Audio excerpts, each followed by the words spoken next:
Hello बच्चों, नमस्कार। स्वागत है आपका सक्सेस हिंदी एकेडमी में। देखिए बच्चों, हम आदिकाल से शुरुआत कर रहे हैं, हिंदी साहित्य आदिकाल। और ये बात मैं आपको बता दूं, जिन बच्चों को इस बात में डाउट रहता है कि ये किस एग्जाम में पूछा जाता है, तो ध्यान दीजिए।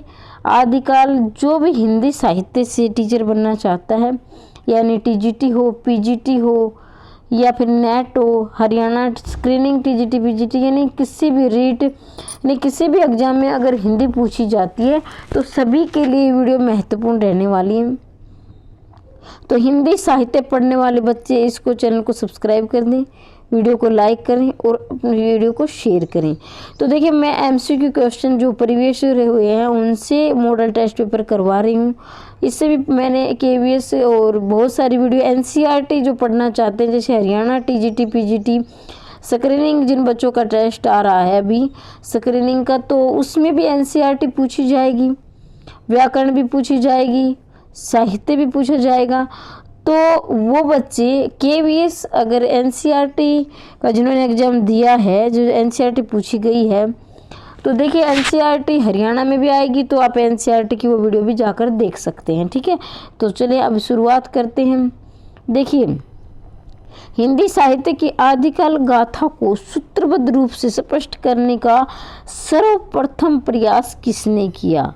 यानी हिंदी साहित्य को सूत्रबद्ध, यानी सूत्रबद्ध मतलब होता है जैसे लगातार व्यवस्थित ढंग से जो है किसने सबसे पहले प्रयास किया था, तो घासीदास, ये ध्यान रखिए। इसका आंसर ऑप्शन नंबर 1 सही होगा, घासीदास के ग्रंथ का नाम क्या है? भाई नाम पूछा गया है। प्रश्न नंबर 2 देखिए, तो इस घासीदास ग्रंथ का नाम है ऑप्शन नंबर बी, इस्तवार दैला लिटरेतुर एंदुए ए हिंदुस्तानी। घासीदास ग्रंथ का नाम है। ठीक है, अब आगे बढ़ते हैं। इस्तवार द लिटरेतुर ए हिंदुस्तानी ग्रंथ किस भाषा में लिखा गया? अब इसकी भाषा बतानी है आपको, तो इसकी भाषा रहने वाली है फ्रेंच। और ये किसने लिखा था? घासीदास ने। भाषा क्या थी इसकी? फ्रेंच भाषा थी। ठीक है, अब आगे बढ़ते हैं। तबकात तुसवा के लेखक कौन थे? तबकात तुसवा के लेखक है ऑप्शन नंबर डी, मौलवी करीमुद्दीन। ध्यान दीजिए, ये हर एक जो है अब तक जितने एग्जाम हुए हैं सारे प्रश्न प्रीवियस और गत परीक्षाओं में पूछे जाते हैं। ठीक है, और जो प्रश्न पीछे परीक्षाओं में बनते हैं, तो बेटा ये मेरा मानना है और आपने भी देखा होगा, क्योंकि वहाँ से जो है कम से कम ये मान लीजिए कि कम से कम भी 50-60% जो है प्रीवियस ईयर के प्रश्न घुमा फिरा कर पूछे जाते हैं। 50-60% प्रीवियस ईयर के आते हैं। बाकी 30-40% जो है नए होते हैं, वो भी हम करेंगे। और मैंने बाकी की वीडियो जाकर देखी, वो भी आपका डाउट क्लियर हो जाएगा। और जिस टॉपिक पर आप वीडियो चाहते हैं वो भी मैं आपके लिए बना दूंगी। निम्नलिखित में से किस ग्रंथ को अंग्रेजी में उर्दू कवियों का इतिहास और उर्दू में हिंदी शायरी का तज़किरा कहा गया है? हिंदी शायरी का तज़किरा कहा गया है, तो हिंदी शायरी का तज़किरा किसे कहा गया है? तो ऑप्शन नंबर सी सही रहेगा, तज़किरा ए शुअरा हिंदुस्तानी। देखिए ध्यान दीजिए, हम कई प्रश्न में से उत्तर निकालने की कोशिश कीजिए कि बहुत सारे प्रश्न ऐसे होते हैं जिसमें प्रश्न में उत्तर छिपा होता है। तो यहाँ देखिए निम्नलिखित में से किस ग्रंथ को अंग्रेजी में उर्दू कवियों का इतिहास और उर्दू में हिंदी शायरी तज़किरा, यहाँ तज़किरा है, तज़किरा का, तो यहाँ भी तज़किरा है, तो अपने आप ऑप्शन नंबर सी हो जाएगा। तज़किरा यहाँ भी है और तज़किरा यहाँ भी है। तज़किरा ए शुअरा हिंदुस्तानी। ठीक है, हिंदी साहित्य की नींव का पत्थर किसे कहा गया है? इसको आप IMP लगा लेना। ठीक है, ये प्रश्न बहुत बार प्रीवियस ईयर जो आपके एग्जाम हुए उसमें पूछा गया है। तो देखिए इसमें नींव का पत्थर किसे कहा गया है? नींव का पत्थर किसे कहा गया है? तो इसका ऑप्शन नंबर 1 सही रहेगा, modern vernacular literature of Hindustan. देखिए, modern vernacular literature of Hindustan को हिंदी साहित्य का नींव का पत्थर कहा गया है। देखिए, अगर आपको याद नहीं हो रहा तो मैं आपको ट्रिक के द्वारा समझाऊंगी। देखिए, या नींव है सॉरी या नींव आया है, तो यहाँ देखना यहाँ भी न और व आया है, यहाँ भी नींव और यहाँ भी न और व, यहाँ भी न और व है, यहाँ भी न। वर्नाकुलर लिटरेचर ऑफ हिंदुस्तान को नींव का पत्थर कहा गया है। वैसे भी अपने उस पर डिपेंड करता है कि आप इसको किस प्रकार से याद करते हो। ठीक है, आगे बढ़ते हैं। अब देखना हिंदी साहित्य का प्रथम इतिहास ग्रंथ, हिंदी साहित्य का प्रथम इतिहास ग्रंथ किसे माना गया है? तो बताइए भाई इतिहास ग्रंथ किसे माना गया है? तो इस्तवाद लिटरेचर हिंदुस्तानी को, modern vernacular literature of Hindustan को, हिंदी साहित्य का इतिहास आचार्य रामचंद्र शुक्ल, शिव सिंह सरोज, शिव सिंह सेंगर। तो हिंदी साहित्य का प्रथम इतिहास ग्रंथ किसको माना गया है? The modern vernacular literature of Hindustan, यानी गिरियसन ने इसको लिखा है। गिरियसन इसके लेखक है और ये इसके ग्रंथ का नाम है, जो हिंदी साहित्य का प्रथम इतिहास ग्रंथ। देखें ना, ध्यान दीजिए, पजल नहीं होना है। वहां तो सूत्रबद्ध करने वाले थे, घासी दत्तासी थे, और यहाँ प्रथम इतिहास ग्रंथ है तो modern vernacular literature of Hindustan हो जाएंगे। इन दोनों का अंतर जो है आपको विशेष कर ध्यान देना है, नहीं तो बच्चे इसमें बहुत कंफ्यूज होते हैं। आपको कंफ्यूज नहीं होना है और इनका अंतर जो अवश्य ध्यान रखें। ठीक है, अब आगे बढ़ते हैं। हिंदी साहित्य का व्रत संग्रहकार, व्रत संग्रहकार कौन है? हिंदी साहित्य का व्रत संग्रहकार हो जाएगा आपका option number C, Shiv Singh Sengar, ने गासा दत्तासी होगा, ने करीमुद्दीन होंगे, और इसका आंसर होगा शिव सिंह सेंगर ने डॉक्टर गिरियसन। तो व्रत संग्रहकार शिव सिंह सेंगर होंगे। ठीक है, हिंदी साहित्य लेखन में सबसे पहले काल विभाजन, प्रवृत्ति निरूपण और मूल्यांकन किसने किया?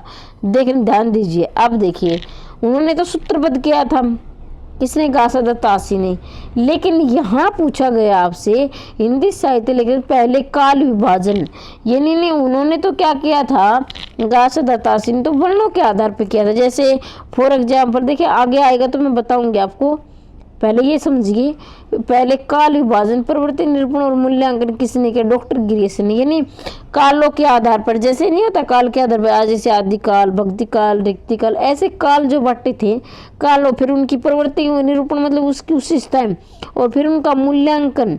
पहले तो उन्होंने समय के आधार पर बांटा, इन सन जो है, इतने सन में ये एक समय आएगा, इतने सन में ये आएगा, फिर इनकी विशेषताएं, और फिर इनका मूल्यांकन किसने किया? तो ये क्या था? डॉक्टर गिरियसन ने। ठीक है, इसने क्या था? डॉक्टर गिरियसन ने। और इनके ग्रंथ का क्या नाम था? Modern vernacular literature of Hindustan. और ये क्या था? अंग्रेजी भाषा में था। कौन सी भाषा में था? अंग्रेजी में था। और वो गासा दत्तासी वाला फ्रेंच भाषा में था। ठीक है, और वर्णों के आधार पर था। इसका जो है काल विभाजन यानी समय के आधार पर था। ठीक है, ऐतिहासिक सोसाइटी ऑफ बंगाल की पत्रिका विशेषांक सन 1888 में किस ग्रंथ का प्रकाशन हुआ है? भाई किस ग्रंथ का प्रकाशन हुआ है एशियाटिक सोसाइटी ऑफ बंगाल पत्रिका में? इसका पहला ही आंसर हो जाएगा डॉक्टर गिरियसन। यानी जो एशियाटिक सोसाइटी ऑफ बंगाल की पत्रिका थी उसमें ये ग्रंथ प्रकाशित हुआ है। प्रकाशित मतलब छपा गया है। कौन से में? एशियाटिक सोसाइटी और बंगाल में। और कब छपा है? सन 1888 में। और लेकिन कौन सा ग्रंथ छपा है? तो ये गिरियसन का modern vernacular literature of Hindustan ये ग्रंथ छपा है, बाकी ये नहीं छपे हैं। ठीक है, आगे बढ़ते हैं 10वां अब 11वां। Modern vernacular literature of Hindustan को हिंदी का प्रथम इतिहास ग्रंथ किसने माना? भाई modern vernacular literature of Hindustan को हिंदी साहित्य का प्रथम ग्रंथ मान लिया गया है। लेकिन भाई किसी ने पहले माना तो होगा, तो किसने माना है? तो ये ऑप्शन आपके सामने, डॉक्टर गणपति चंद्र गुप्त ने माना है, किशोरीलाल गुप्त ने, आचार्य रामचंद्र शुक्ल ने, डॉक्टर लक्ष्मी नारायण सागर वाश ने। तो ये माना है डॉक्टर किशोरीलाल गुप्त ने। किसने माना है? डॉक्टर किशोरीलाल गुप्त ने माना है modern vernacular literature of Hindustan को हिंदी साहित्य का प्रथम इतिहास ग्रंथ किसने माना? डॉक्टर किशोरीलाल गुप्त ने हिंदी साहित्य का प्रथम इतिहास ग्रंथ the modern vernacular literature of Hindustan को माना है। उम्मीद करती हूँ कि आपको समझ में आया होगा। देखिए ध्यान दीजिए बेटा, ये सारे प्रश्न बड़े ही महत्वपूर्ण रहने वाले हैं। कोई ये बार बार गत वर्ष की जो परीक्षाएं इनमें पूछे गए हैं। ये आलतू फालतू के प्रश्न मैं नहीं करवाती हूँ। जहाँ कम करवाऊंगी, लेकिन हर एक वीडियो से आपको 1-2 नंबर जरूर देखने को, और फिर आप एग्जाम में देखोगे ना तो आप ये सोचोगे हाँ ये तो मैडम ने करवाया था। क्योंकि जो केवीएस का एग्जाम हुआ है उन्होंने खुद, मैंने लगा रखे हैं उनकी बच्चों के मैसेज मैंने लगा रखे, कम्युनिटी में जाकर देख लेना, बहुत सारे मैडम बहुत हेल्प मिली आपको। मैंने एनसीईआरटी करवाया था, और अब देखना हरियाणा स्क्रीनिंग वाले बच्चे टीजीटी पीजीटी या किसी भी, देखना ये मैंने जो है वही प्रश्न उठाए हैं जो आपके लिए महत्वपूर्ण है। मैं आपका समय खराब करना चाहती हूँ, न हुई मेरे पास फालतू टाइम है कि ऐसे ही कहीं से वीडियो उठाई और डाल दी। मैं वही सिलेक्टेड क्वेश्चन करवाऊंगी जो आपके एग्जाम की दृष्टि से महत्वपूर्ण है और आपको ज़्यादा से ज़्यादा फायदा मिल सके। हिंदी साहित्य के इतिहास का प्रस्थान बिंदु, ये भी बहुत बार आया है। प्रस्थान बिंदु किसे माना गया है? तो प्रस्थान बिंदु मानना है शिव सिंह सरोज ने, और इसके लेखक है शिव सिंह सेंगर। उन्होंने अपने नाम पर इस ग्रंथ को लिखा था, शिव सिंह सरोज, और जो उनके लेखक थे शिव सिंह सेंगर, ये इनके ग्रंथ का नाम है, और शिव सिंह सेंगर इसके लेखक का नाम है। और इसे क्या कहा गया? हिंदी साहित्य का प्रस्थान बिंदु कहा गया है। ठीक है, अब आगे बढ़ते हैं। ये हुए हमारे 12 प्रश्न, आगे 13वें प्रश्न की ओर चलते हैं। यहाँ देखिए, डॉक्टर गिरियसन ने हिंदी साहित्य इतिहास ग्रंथ में सर्वाधिक सहायता किसने ली? भाई जो डॉक्टर गिरियसन ने, उन्होंने modern vernacular literature of Hindustan लिखा है, जिसकी भाषा है क्या है बेटा? अंग्रेजी है। और उन्होंने ये हिंदी साहित्य का काल विभाजन के आधार पर पहला ग्रंथ है, प्रथम ग्रंथ है। और इनकी सहायता सबसे पहले किसने की थी? तो ध्यान दीजिए, इनकी सहायता की थी option number C, Shiv Singh Saroj ने इसकी सहायता की थी। किसकी सहायता करी थी? गिरियसन की सहायता की थी। किसने की थी? शिव सिंह सेंगर ने की थी। और कौन से ग्रंथ में? The modern vernacular literature of Hindustan, जो अंग्रेजी का ग्रंथ था। उम्मीद करती हूँ कि आपको समझ में आया होगा। Modern vernacular literature of Hindustan में वर्णित कवियों की संख्या कितनी है? अब ये देखिए, अंग्रेजी का ग्रंथ है कि, और इसके लेखक हैं कौन है? गिरियसन, अभी हम पढ़ रहे थे। लेकिन इसमें कवियों की संख्या कितनी थी? तो ऑप्शन नंबर ए सही, 952। Modern vernacular literature of Hindustan है, उसमें 952 कवि है, और ये काल विभाजन के आधार पर सबसे पहला ग्रंथ है। हिंदी के विदेहवादी इतिहास के आदम प्रवर्तक शुक्ल जी ने प्रत्युत गिरियसन ने कथन किसने कहा? भाई ये कहा है किसी ने, किसी विद्वान ने, तो हम बाद की बात करेंगे। अभी प्रश्न समझते हैं कि हिंदी के जो विदेहवादी इतिहास ग्रंथ हैं उसके शुक्ल जी नहीं है। कहीं कहीं करने का मतलब ये है कि उन्होंने, ये तो विदेहवादी प्रवर्तक किसे माना जाता है? रामचंद्र शुक्ल को माना जाता है मैंने भारत में। लेकिन उन्होंने, कौन से ऐसे विद्वान है जिन्होंने कहा ये शुक्ल नहीं है, इसका जो है प्रत्युत्तर गिरियसन है? तो इसका आंसर बताइए भाई, ऑप्शन आपके सामने है। तो इसका option number 20, professor Nalini विलोचन Sharma ने कहा है कि इनके जो है विदेहवादी आदम प्रवर्तक शुक्ल जी नहीं, प्रत्युत गिरियसन है। नलिनी विलोचन शर्मा ने गिरियसन को माना है। ठीक है, देखिए भाई, जब मैं अपनी हर एक क्लास में, जो बच्चा पहली बार मेरी क्लास देख रहा है, मैं उनको बता दूं कि मेरी क्लास में बच्चों को मैं ऐसे रूल बताती हूं कि आपको नहीं, ऐसे नहीं करना, ये ठीक हो गया, ये ठीक हो। मैं थोड़ा सा टाइम लेती हूँ प्रश्न बताने के लिए, मैं मानती हूँ, लेकिन ये ऐसा नहीं इसका उत्तर ये होगा ये होगा। ऐसे तो आपके पास बहुत सारी किताबें रखी हैं, आप खुद भी पढ़ लोगे। मेरा बताने का फ़ायदा क्या होगा? तो मेरे बताने का छोटी छोटी बातें हमें एग्जाम में पास करवाती हैं, अच्छे मार्क्स दिलवाती हैं, मेरिट मिलाती है। और छोटी छोटी बातें हमें एग्जाम, बहुत बच्चे ऐसे खूब पढ़ते दिन रात अच्छी तैयारी, लेकिन वो एग्जाम क्रैक नहीं कर पाते। कुछ बच्चे ऐसे हो थोड़ा पढ़ते हैं स्मार्ट स्टडी, लेकिन वो एग्जाम में निकाल देते हैं। तो वो क्या करते हैं? वो स्मार्ट स्टडी करते हैं। तो स्मार्ट स्टडी के लिए हमें कौन से रूल अपनाने चाहिए? एक बात तो ये, जब भी आप जैसे मॉडल टेस्ट पेपर करने बैठो, कॉपी पेन लेके बैठा करो। अभी मैं जितने भी प्रश्न करवाऊँ आपको 1 2 3 ऐसे कॉपी में उसमें डाल लेना है, और ये देखना है लास्ट में अपने मूल्यांकन ईमानदारी से खुद चेक करना है कि मैडम ने 30 क्वेश्चन करवाए, 40 मेरे कितने आ रहे हैं। तो आपको पता चल जाएगा मेरी कितनी तैयारी हो चुकी और कितनी बाकी है। कुछ बच्चों को लग रहा है मैडम ज़्यादा समय लेते हैं, लेकिन मैं ये रटवाना मेरा मतलब नहीं है। मेरा मतलब आपको अच्छे से अच्छे नंबर दिलाना है। तो कॉपी पेन लेकर बैठे, अब रजिस्टर में अपना 1 2 नंबर ऐसे डालने, और फिर ये देखिए कौन सा सही हुआ कौन सा गलत हुआ। और ऐसे हर दिन करोगे तो एक दिन ऐसा आएगा कि आप पूरे में से पूरे नंबर लेके आओगे। ठीक है, अब आगे बढ़ते। The modern vernacular literature of Hindustan, Hindi के अध्येताओं की दृष्टि से केंद्र बिंदु नहीं बन सका। भाई देखिए, modern vernacular literature of Hindustan को काल विभाजन के आधार पर इसको प्रथम इतिहास ग्रंथ माना गया और ग्रियर्सन इसके जो लेखक रहे। और लेकिन ये प्रथम काल विभाजन के आधार पर प्रथम ग्रंथ है, तो इसको जो है ये केंद्र बिंदु क्यों नहीं बन सका? कोई इसका कारण होगा, क्यों नहीं बन सका?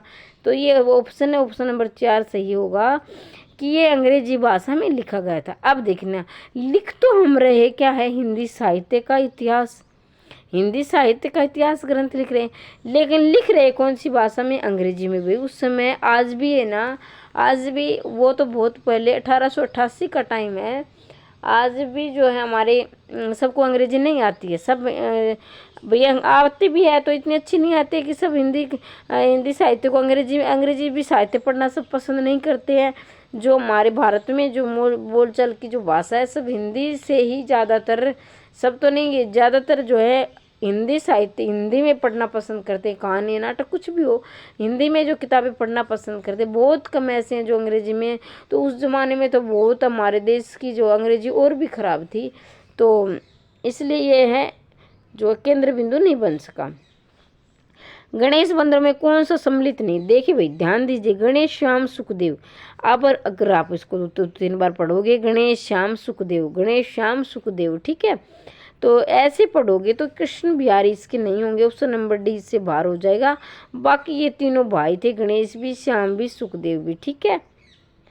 मिश्र बंधु ने हिंदी साहित्य के कितने कालों में विभाजित किया? देखे भाई, हिंदी साहित्य का इतिहास है, सभी विद्वानों ने 4 भागों में बांटा है। वो बात अलग है भी, किसी ने इसका कुछ नाम, जैसे फॉर एग्जाम्पल आदिकाल को आदिकाल हजारी प्रसाद द्विवेदी ने रखा, और जो रामचंद्र शुक्ल ने वीर गाथा काल रखा, फिर आधुनिक काल को रामचंद्र शुक्ल ने गद्य काल बोल दिया, ऐसे ही। लेकिन मिश्र बंधुओं ने इसे 5 भागों में बांटा। ध्यान दीजिए, मिश्र बंधु ने, मिश्र बंधु विनोद इनकी जो ग्रंथ का नाम है, उस पर इसे 5 भागों में बांटा, बाकी सब ने 4 में। लेकिन मिश्र बंधु विनोद है, इस ग्रंथ के आधार पर हिंदी साहित्य को 5 भागों में बांटा गया है। आगे बढ़ते हैं। हिंदी नवरत्न के लेखक कौन है? भाई हिंदी नवरत्न के लेखक हैं मिश्र बंधु। कौन है? ऑप्शन नंबर बी मिश्र बंधु हो जाएगा हिंदी नवरत्न के लेखक। और इनकी रचना है मिश्र बंधु विनोद भी हमने पढ़ा अभी। पादरी FKE द्वारा लिखी हिंदी साहित्य ग्रंथ में किस नाम से प्रकाशित होती? तो पादरी FKE किस नाम से प्रकाशित होती थी? तो देखना भाई, हम आगे बढ़ते हैं। अभी इसका ऑप्शन नंबर सी सही हो जाएगा। यहाँ लिखा है a history of Hindi literature, a history of Hindi literature यहाँ दिया गया है। इसमें जो अपने चैनल का नाम है, इसलिए आपको स्पष्ट दिखाई नहीं दे रहा है, लेकिन ध्यान दीजिए आपको दिखाई देगा। थोड़ा सा आप ध्यान से देखेंगे तो हिस्ट्री ऑफ हिंदी लिटरेचर, ठीक है। वियोगी हरि को ब्रज माधुरी सार संपादन की प्रेरणा किससे मिली? वियोगी हरि को ब्रज माधुरी सार के संपादन की प्रेरणा किससे मिलेगी? मैं हर वीडियो में बोलती हूँ बेटा, प्रश्न के अंदर एक उत्तर भी छिपा होता है, लेकिन जो होशियार बच्चे हैं, जो समाज स्टडी करते हैं, वो इस तरीके से, उनके पढ़ने का तरीका भी अलग होता है। इसलिए आपको सिर्फ रटना नहीं है, कम समय में ज़्यादा से ज़्यादा नंबर लेने हैं। तो एक प्रश्न तो यहाँ बन गया। क्या बना कि ब्रज माधुरी सार किसकी रचना है? तो ये वियोगी हरि की है। प्रश्न बन गया ना, ब्रज माधुरी सार किसकी रचना है? वियोगी हरि की है। और इसके संपादन की प्रेरणा किससे मिली? प्रश्न दूसरा है कि संपादन की प्रेरणा किससे मिली? तो पंडित राधाचरण गोस्वामी से मिली है। तो पंडित राधाचरण गोस्वामी भगत जो है भारतेंदु युग के भी कवि है। बहुत बार पूछा गया है कि ये कौन से युग के कवि है, तो ये पंडित राधाचरण गोस्वामी ये किस युग के हैं? ये भारतेंदु युग के भी हैं, ठीक है। भारतेंदु युग के कवि बहुत पूछे जाते हैं। मैं आपको सिर्फ रटवाऊंगी नहीं, इसके साथ इसके आसपास प्रश्न कितने बन सकते हैं, कैसे बन सकते हैं, ये भी आपको बताऊंगी। आचार्य रामचंद्र शुक्ल इतिहास हिंदी शब्द का सागर की भूमिका में किस नाम से प्रकाशित हुआ था? बहुत, इसको MP लगा लेना है। सारे MP प्रश्न हैं, लेकिन कुछ प्रश्न ऐसे हैं 10-20 बार तो मैं देख चुकी हूँ पिछली परीक्षाओं में। भैया हिंदी साहित्य ग्रंथ में शब्द सागर की भूमिका के रूप में किस रूप में छपा था? तो ये देखना, हिंदी साहित्य का विकास, हिंदी साहित्य का विकास है। ये रामचंद्र शुक्ल का इतिहास ग्रंथ है, हिंदी शब्द सागर की भूमिका के रूप में प्रकाशित हुआ था और उसका नाम क्या था? हिंदी साहित्य का विकास, हिंदी साहित्य का विकास। आचार्य रामचंद्र शुक्ल हिंदी साहित्य का इतिहास का प्रकाशन वर्ष है। भैया आचार्य रामचंद्र शुक्ल ने हिंदी साहित्य का प्रकाशन वर्ष किसे माना है?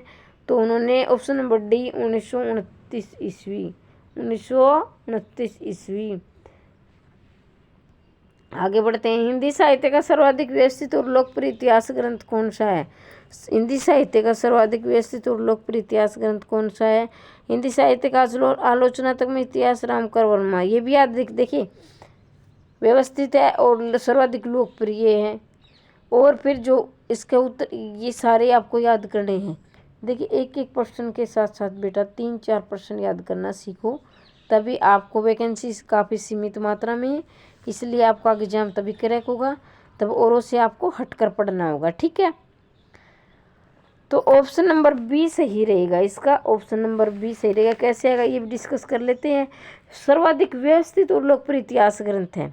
इन सब में ये 4 आपको दिखाई दे रहे होंगे, इनमें सबसे ज़्यादा व्यवस्थित और लोकप्रिय, यानी सब लोगों को प्रिय कौन सा है? आलोचनात्मक में तो देखिए, पहले तो ये देखो, आपको आलोचनात्मक इतिहास किसका था? डॉक्टर रामकर वर्मा का। ठीक है, फिर हिंदी साहित्य का आधा इतिहास सुमन राज्य का था। हिंदी भाषा और साहित्य का विकास हरिऔध का था। लेकिन ऑप्शन नंबर बी इसका सही आएगा। ये जो है इसमें सबसे ज़्यादा लोकप्रिय रहा था, भी सबको अच्छा ये पसंद आया था, हिंदी साहित्य का विकास आचार्य रामचंद्र शुक्ल। वैसे भी आचार्य रामचंद्र शुक्ल बहुत आलोचनाओं में हिंदी में बड़े फेमस रहे हैं।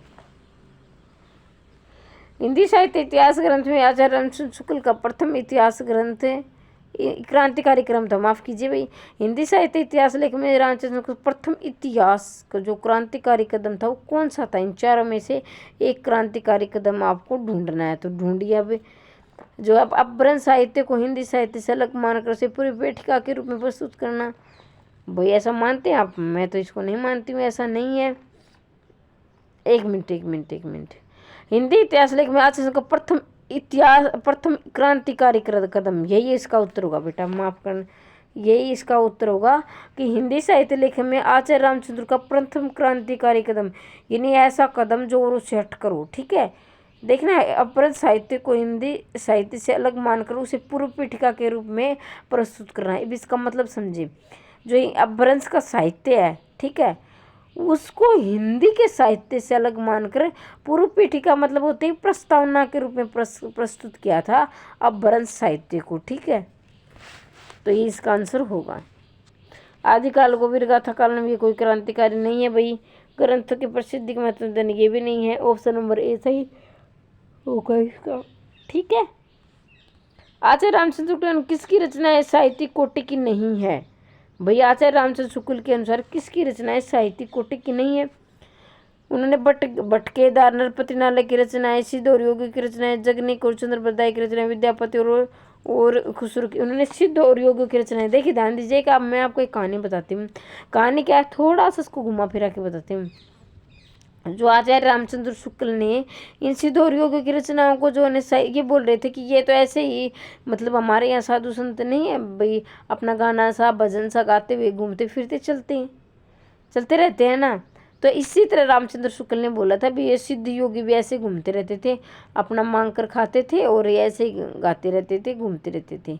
तो उन्होंने कहा आचार्य भाई ये तो भगवान का सम्मान कर रहे हैं, ये कोई साहित्य की रचनाएं नहीं है, इनको साहित्य में शामिल नहीं किया जाएगा। लेकिन ध्यान दीजिए, प्रश्न ऐसे भी बनता है कि कौन सा ऐसा विद्वान है जिसे सिद्ध और योगों की रचनाओं को अपने इतिहास ग्रंथ में नाम दिया? तो है ये हजारी प्रसाद द्विवेदी। हजारी प्रसाद द्विवेदी ने इन्हें अपने इतिहास ग्रंथ में जगह दी है, और जगह क्या, काफ़ी अच्छी खासी जगह दी है। और आचार्य शुक्ल ने इन्हें सिद्ध और योगी की रचनाओं को हिंदी साहित्य इतिहास ग्रंथ में शामिल नहीं किया, लेकिन ध्यान दीजिए हजारी प्रसाद द्विवेदी ने इसको शामिल किया था। ठीक है, इतना भी याद रख सकते हैं आप अगर आपको एग्जाम करना। कुछ बच्चे ऐसे होंगे जो अभी एग्ज़ाम नहीं आए हम क्यों तैयारी करें, लेकिन जो बच्चा वीडियो देख रहा है वो एग्ज़ाम ज़रूर निकालेगा, क्योंकि उसने अपनी तैयारी अभी से शुरू कर दी है। जो बाकियों से अलग तो वो अभी निकल जाएगा। जब बाकी तैयारी करेंगे तो उसका रिवीजन बाकी रहेगा।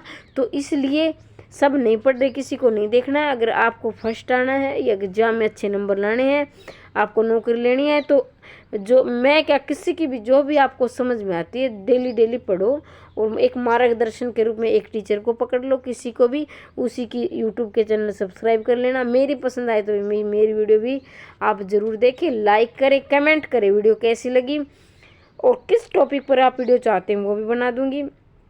और भाई जिसने चैनल सब्सक्राइब नहीं किया है, पहली बार आया है, तो चैनल को सब्सक्राइब कर लेना। हिंदी साहित्य इतिहास का प्रमुख ग्रंथ अभी तक अधूरा है। भाई इनमें से आपको अधूरा ग्रंथ देखना है हिंदी साहित्य के इतिहास का, ठीक है। तो देखना है, कौन सा देखना है? हिंदी साहित्य का आधा इतिहास सुमन राजे, हिंदी साहित्य का दूसरा इतिहास बच्चन सिंह, हिंदी साहित्य का समीक्षात्मक इतिहास प्रोफेसर वासुदेव, हिंदी साहित्य का आलोचनात्मक इतिहास। तो इसका ऑप्शन नंबर डी सही आएगा। जो अभी तक अधूरा है वो हिंदी साहित्य का आलोचनात्मक इतिहास है, और इसके डॉक्टर कौन है? डॉक्टर रामकर वर्मा इसके जो है लेखक हैं। और ये जो है ये भी पूछ लिया गया है कि इसका वर्णन कहाँ तक, तो ये भक्ति काल तक इन्होंने वर्णन किया है, आगे रीतिकाल में इन्होंने इसका वर्णन नहीं किया। लेकिन ये एग्जाम की दृष्टि से बहुत महत्वपूर्ण जो है प्रश्न बार बार पूछा जाता है, और बार बार बच्चे इसको गलत भी करते हैं, लेकिन आपको गलत नहीं करना है, आपको ध्यान से देखना है। हिंदी साहित्य के इतिहास को आलोचना समझाने का श्रेय किसे है? भाई आलोचनात्मक ढंग से समझाने का श्रेय किसको है? ऑप्शन नंबर ए सही रहेगा, पद्मलाल पूनालाल बख्शी, पद्मलाल पूनालाल बख्शी, ठीक है।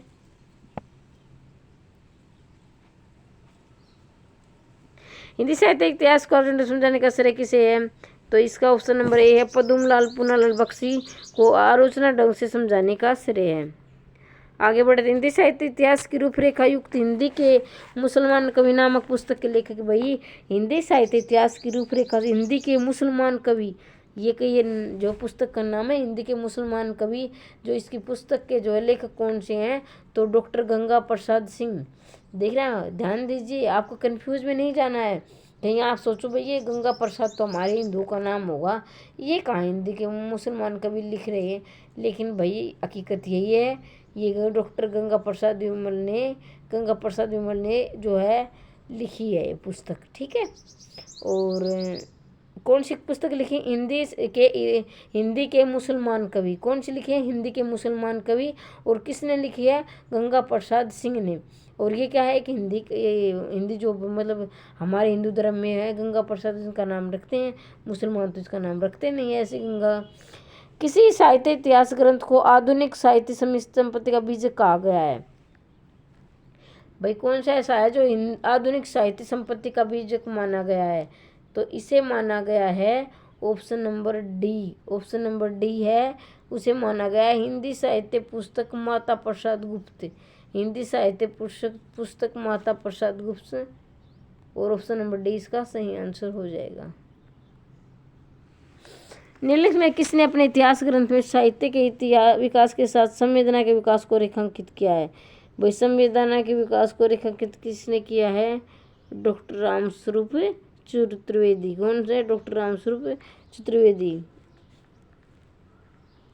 आगे बढ़ते हैं, हिंदी साहित्य के इतिहास में काल विभाजन का सर्वप्रथम प्रयास किसने किया है? काल विभाजन का सर्वप्रथम प्रयास किसने किया है वो देखना है भाई, चलो ढूंढिए। तो भाई इसका आंसर हो जाएगा option number B. Option number B है गिरियसन। अभी भी हमने पढ़ा था ना कि काल विभाजन के आधार पर सर्वप्रथम जो ग्रंथ माना गया है वो गिरियसन का modern vernacular literature of Hindustan माना गया है, जो अंग्रेजी भाषा में होने के कारण वो केंद्र बिंदु नहीं बन सका, ठीक है। आगे बढ़ती हैं, ऑप्शन नंबर 33। ये थोड़ा सा इसमें भाई चैनल का नाम, आरंभिक काल को किस नाम दिया गया? आरंभिक काल को किसे नाम दिया गया है? ये थोड़ा नाम आ गया है इसलिए थोड़ा कट गया है, तो इसका ऑप्शन नंबर सी होगा चारण काल। क्या है? ऑप्शन नंबर चारण काल। जॉर्ज ग्रिसन ने हिंदी साहित्य का इतिहास कब से माना है? जॉर्ज ग्रिसन ने हिंदी साहित्य का आरंभ किससे माना है? तो भाई ऑप्शन नंबर सी 8वीं सदी से। किसने? 8वीं सदी ने। जॉर्ज ग्रिसन ने हिंदी साहित्य का आरंभ कब से माना है? तो 8वीं सदी से माना है ग्रिसन ने। भाई अपनी अपनी राय है, किसी ने 1000 से माना है, किसी ने 700 से, किसी ने 8वीं, तो अपनी अपनी राय है। तो जॉर्ज ग्रिसन ने इसे 8वीं सदी से माना है। दो modern vernacular literature of Hindustan के किस अध्याय में काल विभाजन का स्पष्ट उल्लेख किया गया है?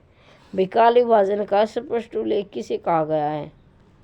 ठीक है, तो काल विभाजन को 12वें स्तर पर। ठीक है,